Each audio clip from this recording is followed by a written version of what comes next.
welcome back to my channel. My name is Sherry, and if you've never seen me before, welcome to my channel. Thank you so much for being here. I hope you stick around. Be sure to check out my other videos on my channel. I do a lot of fitness, fashion, beauty, lifestyle, so you definitely don't want to miss out, and I post very frequently. And every time I film, my dog likes to chew his bones, so you definitely hear a lot of background noise and grinding and chewing, and that's fun. Anyway, before I get into it, I wanted to mention quickly that I made my own fitness Instagram. So it's called Fitness with Sherry K, and I will link it down below. It's really exciting. I am finally taking my fitness passion to a whole new level.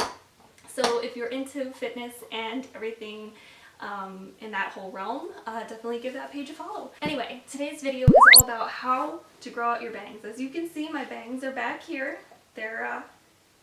They're flopping around, you know, they're sticking straight out. I look like a cockatoo. It's fine.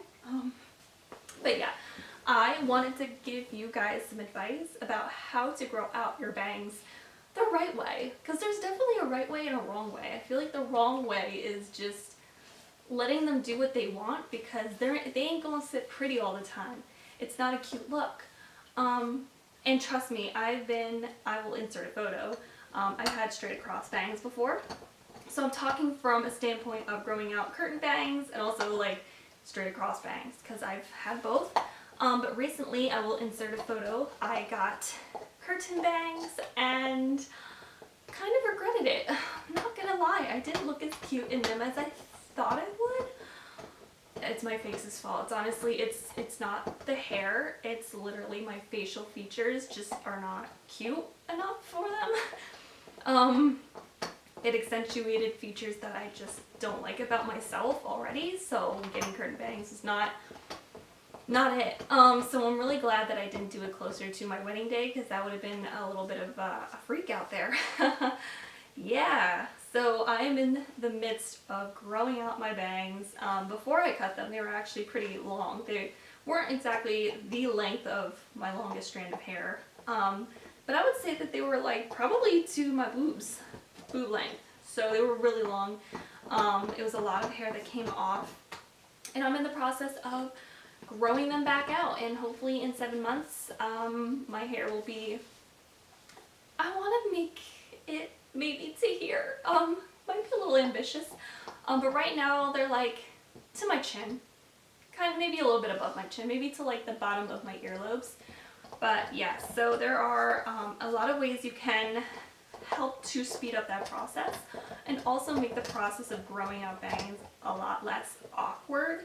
I'm sure you've all heard of that awkward length or the awkward stage of growing out your bangs, where they just sit in a spot that doesn't look necessarily like bangs, but they're too short to be curtain bangs, and it's just, you don't know what to do with them. So I have a few ideas. So we're going to touch on ways of growing them out first, and then I'm going to touch on some ideas to disguise them if you don't want them styled every day of your life until you know, grown them out completely. So you want to take care of your hair. Hair growth starts from within, so you want to up your nutrition. You want to start eating more vegetables, more fruits, more omega-3 fatty acids. You want to start taking supplements. So you want to take biotin. Hair, skin, and nails are great. They, you know, kind of have a lot of different vitamins in them. Vitamin D, vitamin C, vitamin E.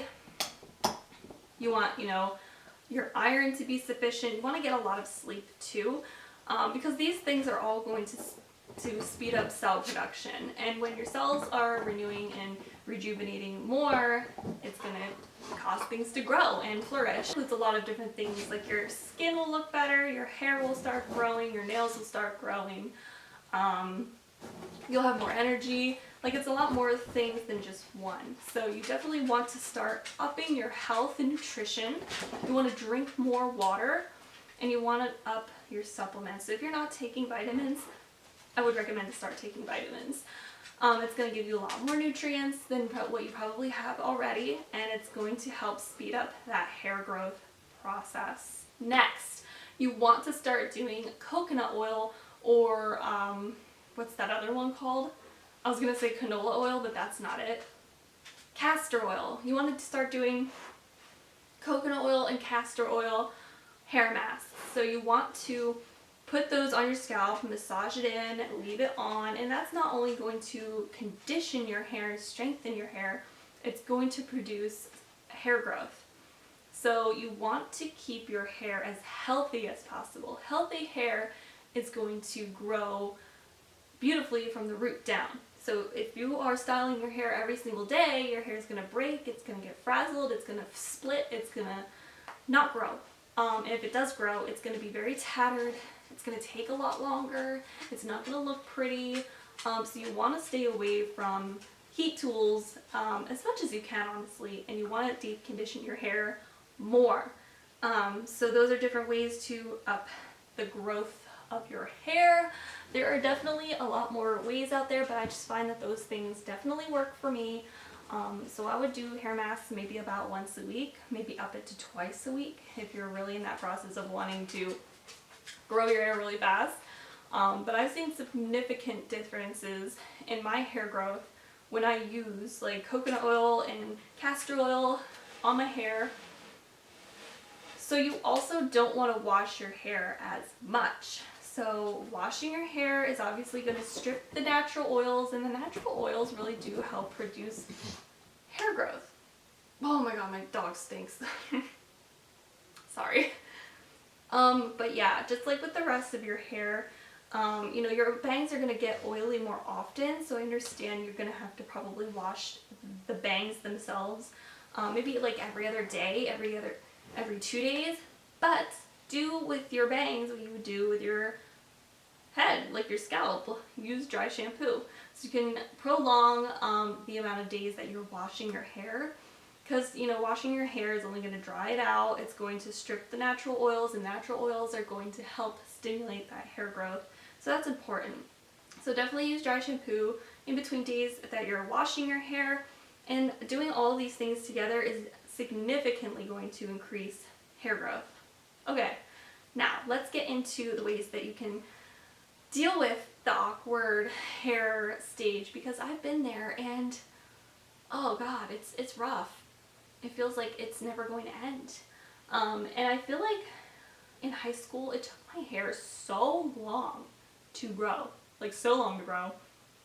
And that might be half based on the fact that I used to get highlights. So if you're coloring your hair and putting chemicals in your hair, that's also going to damage your hair and cause it to break. I would definitely stop bleaching it or putting, you know, blonde in your hair for a while until you see like some significant growth, just until you're past that awkward stage. But another way you can disguise it is what I'm doing right now. Bobby pins, ponytail. If it fits into a ponytail like this, you're good to go.